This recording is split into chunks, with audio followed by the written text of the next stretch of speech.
Hari ini kita akan membahas materi laju reaksi. Yang dipelajari apa aja? Sebenarnya ada review satuan konsentrasi. Nah, ini udah dipelajari di bab konsep mol. Ada pengertian laju reaksi, ada teori tumbukan dan faktor penentu laju reaksi, ada perhitungan laju reaksi dipengaruhi suhu, dan perhitungan laju reaksi dipengaruhi konsentrasi, dan ada juga persamaan laju reaksi terintegrasi. Nah, kita fokuskan di sini dulu. Oke. Nah, di sini kita bahas dulu mengenai pengertian laju reaksi. Apa sih laju reaksi itu? Berarti laju reaksi itu adalah laju dari zat-zat yang bereaksi, kecepatan dari zat-zat yang bereaksi.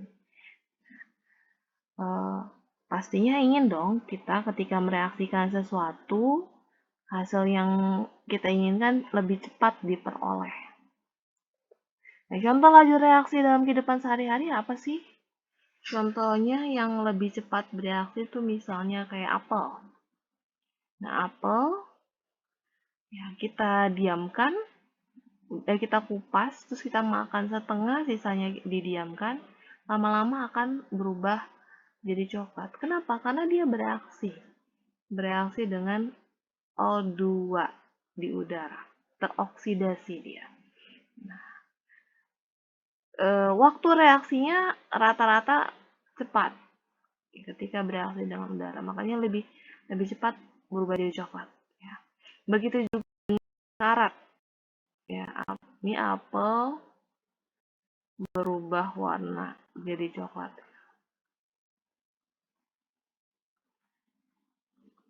Terus tadi contoh lainnya adalah besi berkarat. Nah, ini adalah contoh dari laju reaksi yang lambat.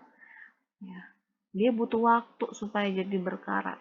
Kecuali ya, dia dikasih sesuatu supaya dia lebih cepat berkarat. Dikasih apa? Misalnya dikasih larutan elektrolit sehingga dia lebih cepat berkarat. Ini adalah contoh-contoh kehidupan sehari-hari yang berkaitan dengan laju reaksi. Nah, lalu ada laju reaksi rata-rata, ada laju reaksi sesaat. Tadi laju reaksi adalah laju dari zat-zat yang bereaksi. Secara umum ya berarti berkaitan sama reaksi. Nah, laju reaksi rata-rata adalah berkurangnya konsentrasi reaksi tiap satuan waktu. Berarti berkaitan sama waktu dan konsentrasi. Begitu juga bertambahnya konsentrasi produk reaksi tiap satuan waktu. Jadi kalau produk konsentrasinya nambah, kalau reaktan atau reaksi konsentrasinya berkurang tiap satuan waktu. Nah, contohnya, misalnya di sini kita punya zat A besar, B besar. Nah, mereka direaksikan menghasilkan C besar. Nah, yang A kecil, B kecil, dan C kecil ini adalah koefisien. Maka, bagaimanakah persamaan laju reaksinya? Bagaimana rumus laju reaksinya?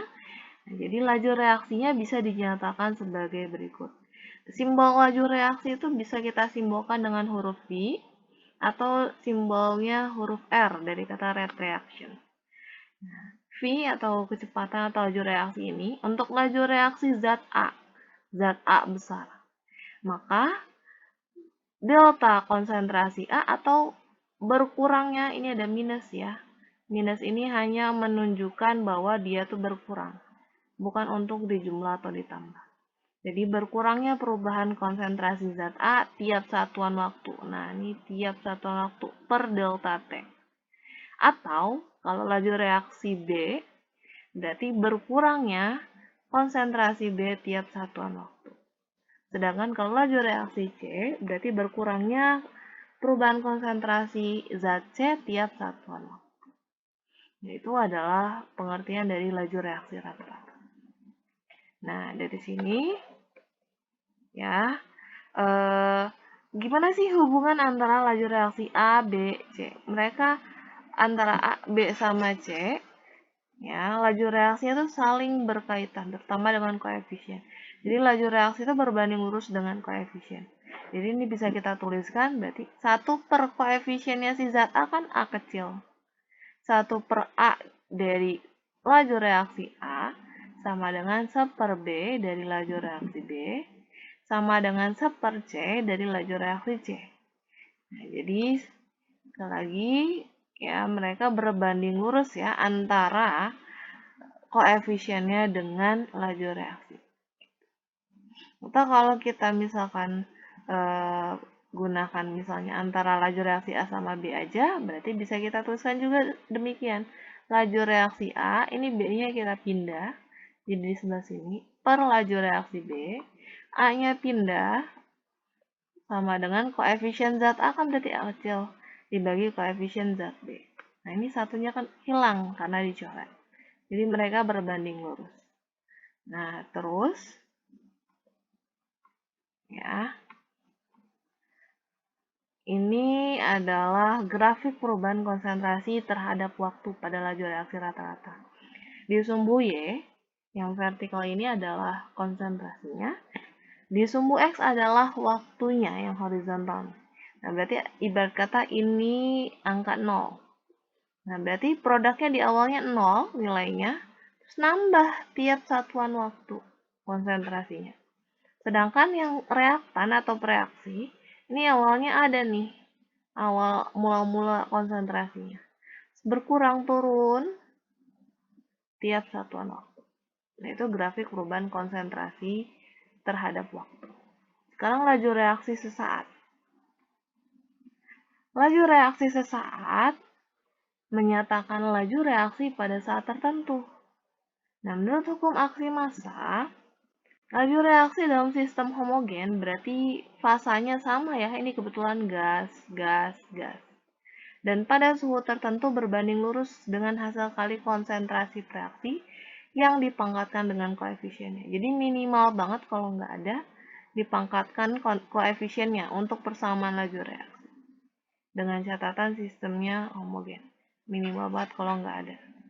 Ya, sehingga kalau persamaan reaksinya ini ada zat A besar direaksikan sama B besar, masukkan C besar, dengan koefisien zat A-nya adalah A kecil, koefisien zat B-nya adalah B kecil, koefisien C besarnya adalah C kecil, maka persamaan laju reaksinya ya adalah ya, V sama dengan K dikali konsentrasi A pangkat koefisien zat A-nya tadi kan A kecil dikali konsentrasi B, pangkat koefisiennya tadi B kecil.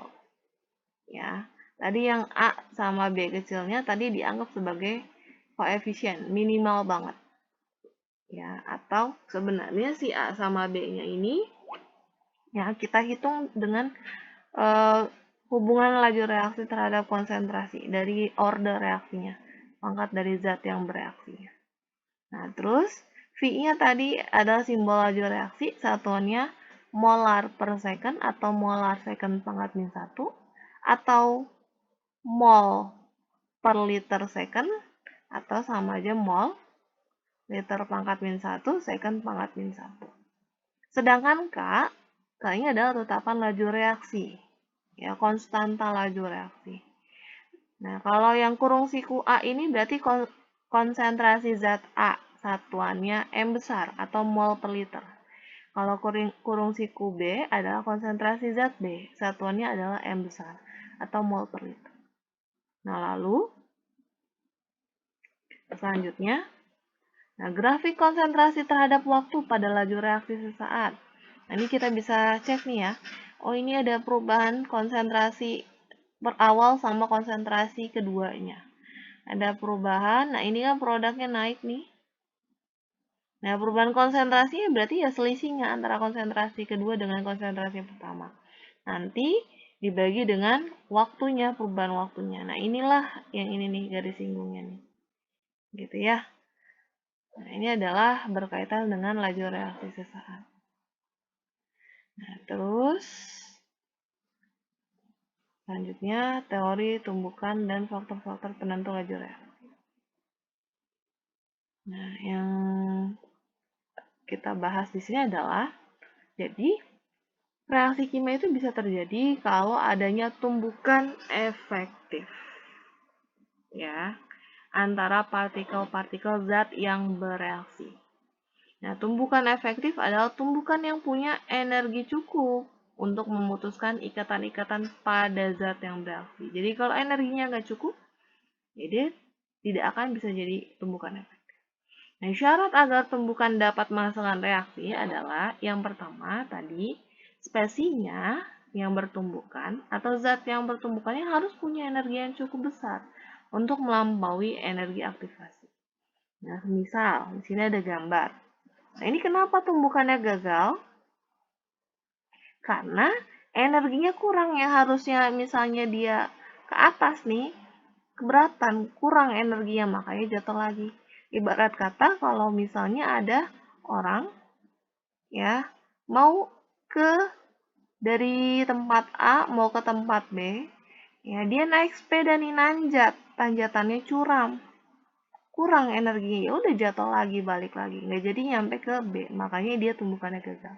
Sedangkan yang ini kalau tumbukan efektif, ini energinya cukup melampaui energi aktivasi. Nah, energi aktivasi adalah energi dari puncak ini nih. Sampai ini kan reaktan nih, sampai reaktan. Ini selisihnya, ini adalah energi aktivasi. Nah, dia bisa melalui energi aktivasinya sehingga nyampe lah dia ke produk. Gitu ya. Nah, sekali lagi yang pertama ini energinya, tumbukannya nggak efektif. Kenapa? Karena energinya nggak cukup. Sedangkan ya, yang kedua, ini tumbukan efektif ya. Ini menghasilkan reaksi nih. Ya, ini sorry, ini dirawat ya. Ini menghasilkan reaksi. Kenapa? Karena energinya cukup besar. Terus syarat kedua, arah orientasi tumbukannya harus tepat. Nah, ini ada gambar orang tersenyum dengan gambar orang berbintang. Nah, gambar orang tersenyum sama berbintang dia tabrakan, bertumbukan, tapi hasilnya adalah yang gambar orang tersenyum sama, ya, sama-sama tersenyum dan ini juga sama-sama berbintang. Nah, maka yang ini adalah yang arah orientasinya kurang tepat.